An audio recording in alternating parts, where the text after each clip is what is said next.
I clearly see who I am and what I desire. I think and act from my authentic self without fear or hesitation. Source lifts and guides me, bringing and attracting everything required to manifest my desired life into my reality. So I want to talk to you about how talks come together. I'm going to start there. So in November, December 2016, so a year ago, almost, right? Believe it or not, we're almost in November. A message goes out from science, or from Centers for Spiritual Living, basically saying, here's all the talks that everybody's going to do for the next year, which is why we have a brochure that says, here's all the talks that we're going to do for the next year. So what was the subject matter for this month? Love as safety. Love as safety. I just think about that. Now look how the world manifests things for us to be able to work on our practice.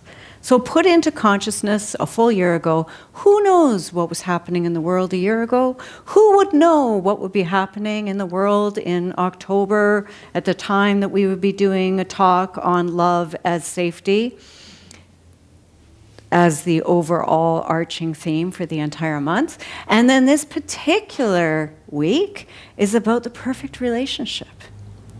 And so how did this week start out for me? And I just want to go back. Do you remember this thing here? It says, Source lifts and guides me, bringing and attracting everything required to manifest my desired life into my reality. Everything required. That includes the crap.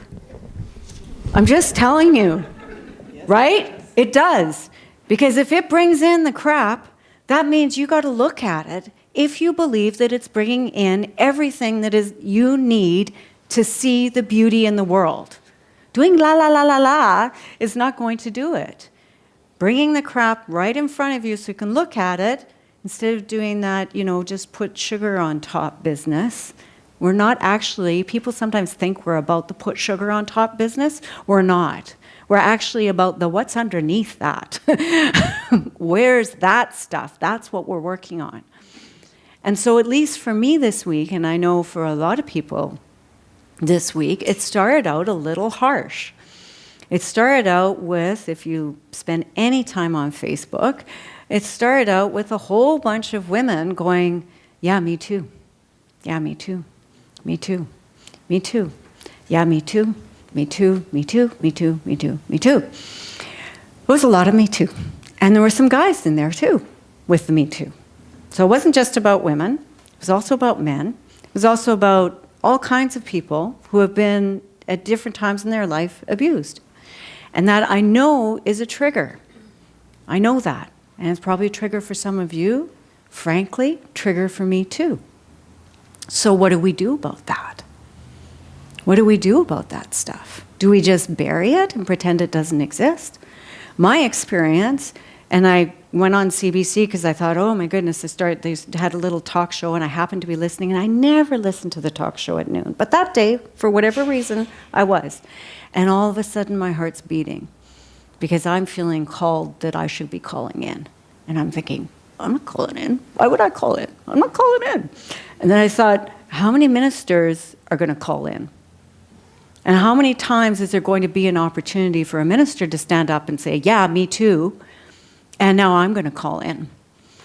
And so my heart, and I used to be a broadcaster on CBC, right? Which probably just upped the ante just a little bit, where I was like, oh, okay, now I'm really heavy breathing because, what if it's kind of somebody I know that's on the other end of the mic, but they probably won't remember, so I'll just bleep over that part. So, of course, the way it works is you phone in, and then a producer, associate producer, they ask you a question, and then they very quickly interrupt you. So, you get into your story. It's just like doing science and mind treatment with Kelly. You get into your story, and then they're like, yeah, but no, really, story, stop there. And so I'm kind of sensitive stuff, and they're telling me, oh, no, but I need to know this, and what about this, and I didn't quite catch that. Okay, you're on. Okay, so that's fine. And so I went on and I said what I needed to say. But I gave them the 1-minute version, right? So you guys are getting the longer version. So what I basically said is that these things do come up for us, and sad to say, a lot of us have had this experience. And if you don't sexualize it and you add in abuse of any kind, frankly, I'd be surprised if everybody hasn't had it. You add the full spectrum of abuse. Harassment, abuse, criminalized abuse, like the full range. There's probably not a single human on the planet that hasn't had that experience at some point in their life. Maybe it was a bar brawl. Maybe it was a parent. Maybe it was a neighbor. Maybe it was, whatever. So what do we do with that stuff? So here's what I've done with it myself. Because I spent many, many years, unfortunately, having similar experiences that started, as I said, on the radio at age 10, and they worked their way through my life until, about age 45 or thereabouts. Intermittently, some version of the same kind of thing would show up over and over again. And so you got to start asking, like, what's going on? What's this all about? Why is this happening? And what's mine to do with it? At a certain point, anger was not working. It was not benefiting me. It was creating anger in myself. It was creating anger in my relationships. It was creating separation. And it was creating a lot of self-hatred, too. So I was angry at the outside world, but then I was also angry with myself because, I've been victimized and how did I not know better? Easy on the younger age, but as you get older, maybe not so easy to cope with that one. So I've got that part of it going on. I've got all these different pieces going on. So anger was not the answer. So then the next thing was, well, what about the opposite? I'm now into my spiritual era, right? And I'm starting to look at the opposite. Well, okay, so what about love? What about that? What's that going to look like? So that was interesting because I ended up manifesting an opportunity once again to really see what that looked like and got into a relationship with somebody that in a different kind of way was once again abusive. So I want to tell you about what happened this one day. And it was when I was starting a gratitude cafe. It was a Wednesday night. It was when I was a first new minister. And so, it's all about love, right? All about love. And who decides to show up, not by himself, but with a buddy, and sit in the front seat of a room no bigger than this and claim his space? My heart was beating like mad. This was somebody who had crossed every boundary imaginable, including scaring my daughter. That's not a good thing, right? And my teacher, Dr. Deborah, was there with me. And I immediately left and said, I can't do this. Like, somebody else is going to have to step in, or you got to get him out of here, or we got to do something. Because I can't do this. I'm going to be sick, right? Except that I didn't actually say it in that nice, calm voice. I yelled at her. I'm just telling you, really, I yelled at her. And she sat there completely, quietly, and just received that anger that had built up in me so much that it had been probably 30 years, 40 years of anger that was all getting channeled right in that very moment. And she just sat there and nodded her head and said, you know what?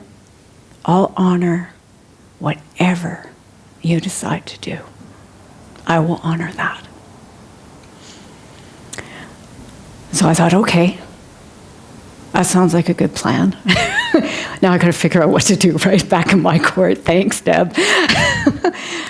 And I thought, you know what? If I know this teaching, I know this. If I do not go out and face this in whatever way I can, it's going to come back again. Again. I am so tired of this coming back again. So I thought, no, I'm going to do it. I'm going to do my talk, regardless. So I went back in to a room, like I say, not a whole lot bigger than this, fewer people, some of whom knew who this person was, some of whom didn't. And I went back and I delivered the talk, and I even went so far as to make eye contact and just looked straight through him with an open heart, but no attachment. No attachment. And he never showed up again. Ever.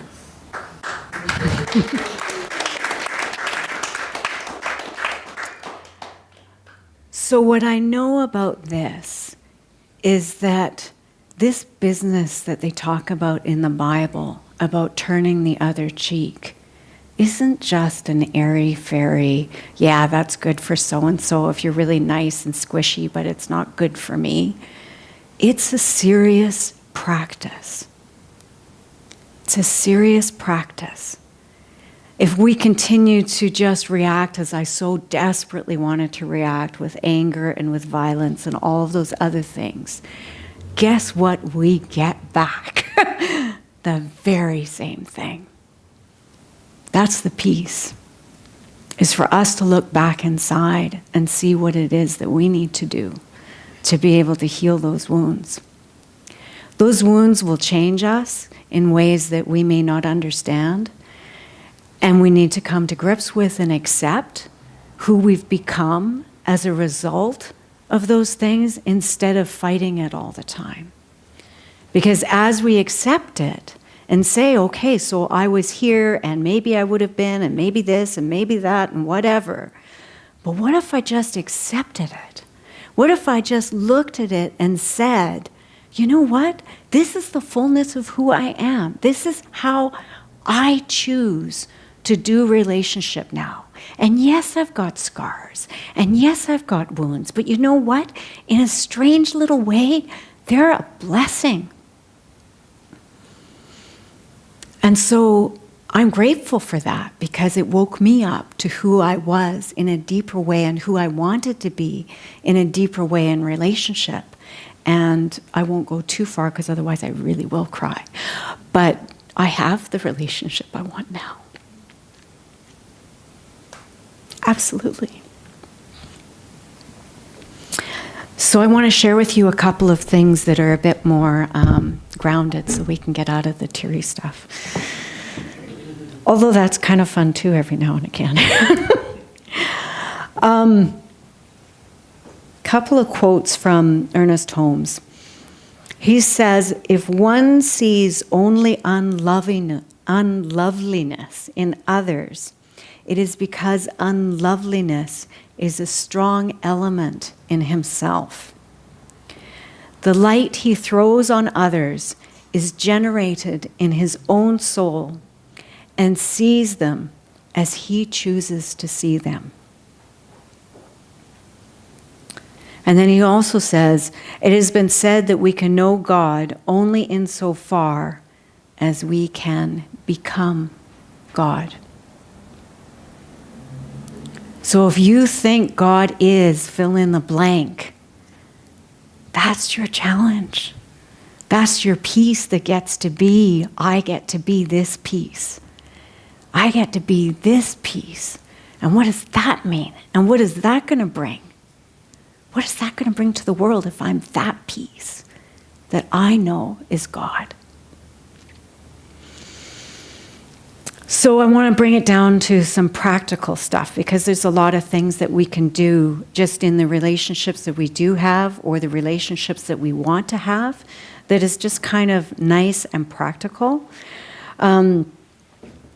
4 criteria to date someone. This comes from Dr. David Brunner, who's in San Jose, and he's one of my big heroes. He's hilarious, absolutely hilarious. He's got like full arm tattoos. He doesn't have a nose piercing, though. I've got that.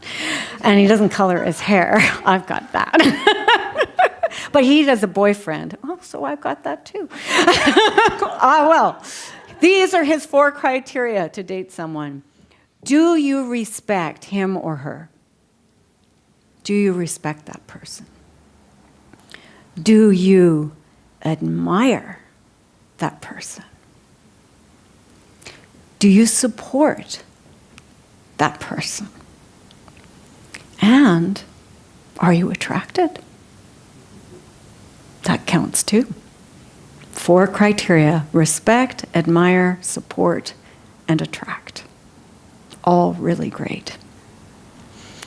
And then I want to give you a little bit of neuroscience, because that's always fun too. So I guess it's not neuroscience, it's psychology, but I think it's got a neuroscience, or at least a science mind perspective to it. So this is Eli Finkel, who's a professor of psychology at Northwestern University. He did a study of 120 couples over, I believe it was a 3-year period. And so for the first year, actually over the full 2 years, every 4 months they had to fill out a questionnaire about the last conflict that they had with their partner. After the first year, so they've been filling out these questionnaires every 4 months, after the first year, the group got divided into 2. And the second group got to use a set of skills that they offered up. And the first group didn't get those skills. So we're talking about couples that are experiencing conflict, right? So what happened to the couples where they were experiencing conflict and didn't have the skills, and you can see this, it's sort of, they were talking about divorce statistics and stuff like that, and how does that all work? And you could see the line was kind of slowly going down, down, down, down, down, right? The couples that experienced and practiced the skills, they halted. And then it started to improve and go up. So I bet you're curious to know what the skills are, right? And these can be practiced in any relationship, I believe, not just personal couple relationships, because we're always in relationship with absolutely everybody. So here's what he said, and he uses this as a quote to inspire him. It's from Marcel Proust. "Mystery is not about traveling to new places, but looking with new eyes." Very popular quote out of a massive book that most people haven't actually read the whole book, including me. But here's what he has, and he calls these love hacks. So the first one is, I renamed them because I'm putting them in science mind terms. So the first one is power of recognition. This would be the equivalent of a gratitude list. So you make a list of the investments that you believe, not that you've put in, but that your partner has put in. What have you witnessed your partner doing that has been good? What have you witnessed? And if you think about it with gratitude, anytime you look for gratitude, you find it. It's the same thing with this. Anytime you look, you're going to see it. Sometimes we just aren't looking closely enough. The next one is the power of touch. People love hugs. Why do you think we do it here? We need hugs. We need touch. Elderly people struggle, mostly because they haven't had touch. And so they will find themselves going to a massage therapist if they live on their own, because that way they can get sanctioned touch and it's fine. They need that. We all need that. Humans need that. Sometimes it's why we have pets, because they kiss us. You know? Seriously, it's important. The other one is power of acceptance, and we talked about this earlier. Being able to say yes to a compliment. Receive what is being given instead of pushing it away and creating more separation. The next one is the power of trust. Don't jump to conclusions. 4 agreements. Don't make assumptions. Have a conversation. Way better. The next one I called it the power of celebration. Pay attention to your partner's wins. If you're not like the best cheerleader of your friends, if you're in a place of, oh, how come she has that and I don't have that? Or how come la la la la la la, right? That's not really going to help. If you can move into a place of celebrating each other's wins, much greater expression, much greater experience. And then the last one I think is really cool. It's sort of the power of courage. And it starts with showing up and letting ourselves be seen. So we have to go back to that, what we talked about last week, that vulnerability aspect of things. Allowing ourselves to be vulnerable so that we can open up and have those deeper conversations. I think that wasn't the last one. There was one more. And this one is more of I think of it as a great meditative practice. And I called it the power of elevation. So what he says is you're in the midst of a conflict. If you've been a good, dedicated meditator, maybe dedicated medicator too, probably shouldn't be practicing it at that moment. But anyway, if you're good at meditation, what happens is that you're pretty good at being able to use that third part of your brain that can watch what you're doing, right? You know where that part of your brain is. And so you step outside of yourself and have a look at what's going on. You guys are really arguing about the toothpaste? Really? So use that mind that enables you to do that. Use that mind to have a look at what's happening down there. Wow. And if it looks like it's about the toothpaste, we all know it's not about the toothpaste, right? And so that's the next step that says, time to get into that vulnerability space and figure out what we're really talking about here, what's really going on, and be that listening heart in order to be able to move things through. So you gave examples where you were really brave, Mm-hmm. overcame Mm-hmm. trials. But Yeah. we all know when you're facing these trials, they come up over and over again. And not most of the time, but a lot of the time you don't face them. Yeah. How are you supposed to look at yourself when you're in the midst of getting to the point to be brave? Right. That's a really good question. It takes practice. So what I would recommend doing is pick an easy argument, right? Pick one where, you could fight or you could not fight about it. Like, it's not really a big deal. And see what you're like there. So pick, take baby steps, in other words. So you can and I didn't have much meditation practice at the time that I had my little experiences, right? And with the painting one, no meditation practice. So those were slightly different. I wasn't able to sort of lift myself quite as easily up into that sphere, right?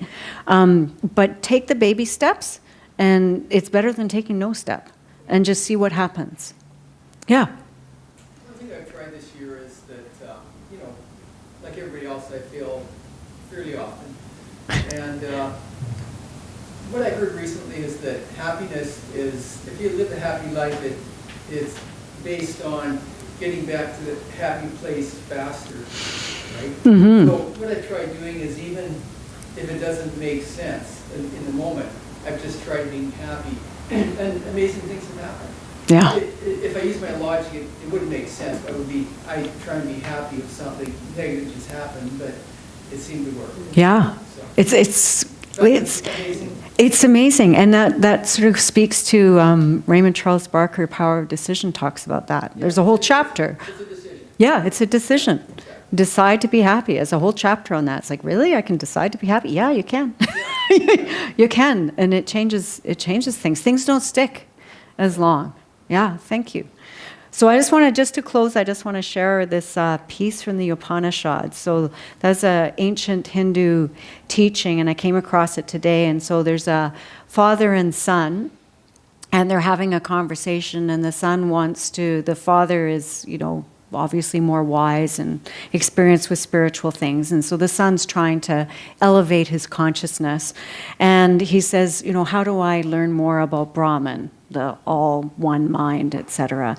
And what the dad says is, well, first you need to learn about food. And you need to think about where it comes from. And you need to think about all the things that go into creating it. And you need then to think about your breath. And you need then to think about your eye. And you need then to think about your ear. So you can sort of hear where he's going, right? And by which time, you'll get closer to understanding Brahman. So he does that. And he comes back and he goes, yeah, but. Right?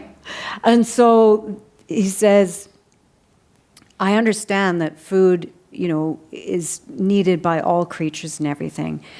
And so then the teacher says, well, meditation is Brahman. So he's now practiced all of those pieces. Now he can actually say meditation. So he goes back and does that. And then he comes back and says, yeah, okay, I've discovered that everything is life. I know everything is life, but I still haven't got it. So he says, go back and meditate again. And then he discovers that everything is mind. And he says, okay, yeah, go back and meditate again. And then he discovers everything is wisdom. But I still haven't quite got it. I don't think I've got it. So he says, go back and meditate again. And then he discovers that everything is joy. And so the piece says, those who realize the self within the heart stand firm, grow rich, and gather a family around them and receive the love of all. Thank you.